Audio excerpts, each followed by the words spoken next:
Is Amazon Luna in trouble? Are they in good hands? And is there a reason to worry?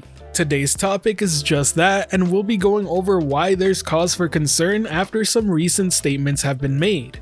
All of today's information is coming from a very recent article over at Bloomberg.com written by Jason Schreier and Priya Anand. If you're at all interested in today's topic, I highly suggest you check out the full article for a good read. It'll be linked right down in the description below.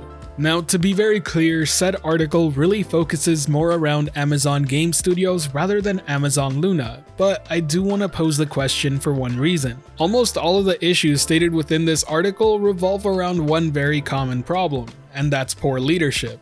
The current vice president of Amazon Game Studios is Mike Frazzini, and as it turns out, he's never released a game prior to its existence. In addition to that, it's been 8 years since their first-party studios have been founded, and if I were to ask you what their biggest release is, chances are some of you wouldn't even know that they released a game already. In 2019, it was the Grand Tour game, which got met with very mixed reviews. It's currently sitting at a 52 on Metacritic. Last year, 2020, it was Crucible, a free-to-play multiplayer shooter that got released, got met with such criticism it went back into closed beta, and then got cancelled outright.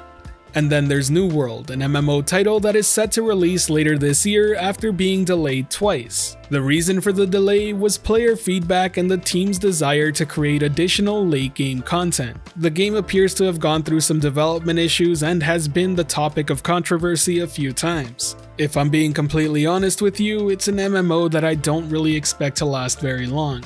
And to top it all off, there are 3 additional games that never saw the light of day that got cancelled before release. So what's going on over there? Amazon is a huge company and has pretty much limitless pockets, so why can't they deliver a single good game?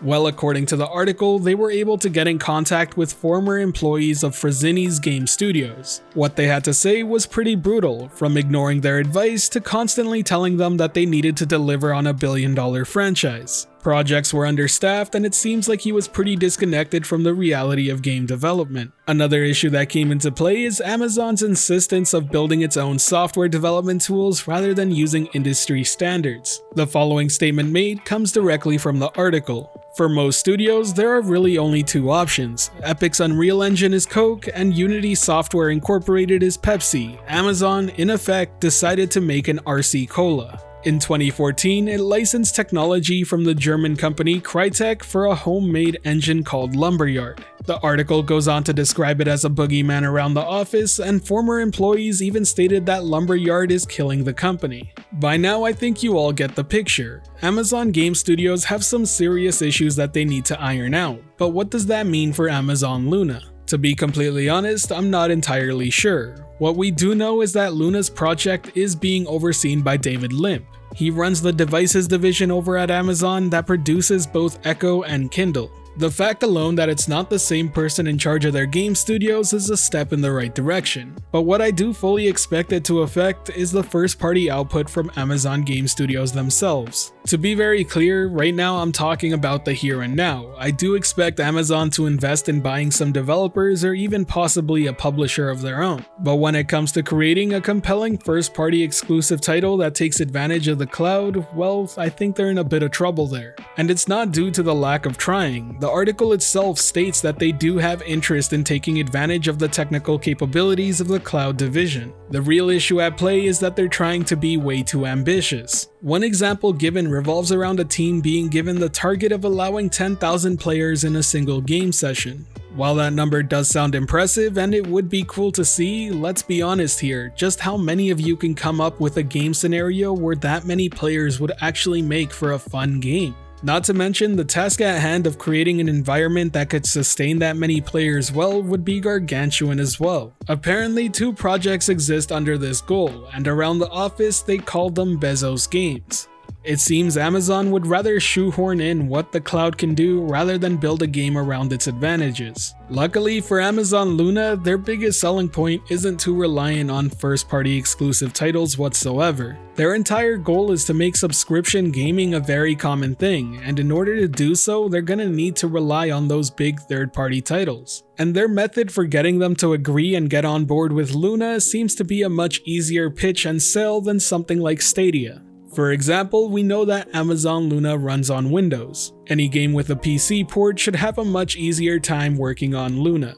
Then there's the fact that big publishers can open up their own subscription within the service. Ubisoft being the first one with Ubisoft Plus, and while that subscription service is available both on Stadia and Luna, I think it's pretty clear to see that Amazon really wants to incentivize and put them front and center. In fact, they gave them a name of channels. I fully expect EA Access to show up there, and I wouldn't be too surprised to see other publishers get involved. By that, I mean other publishers that don't currently have an active subscription model. And if all else fails, let's not forget, we're talking about Amazon here, a company that has the notoriety of throwing money at things until they work. So to summarize the question of whether or not I think Amazon Luna is in trouble, frankly, no, I really don't think that they are, but I do worry that their first party lineup will suffer from their leadership.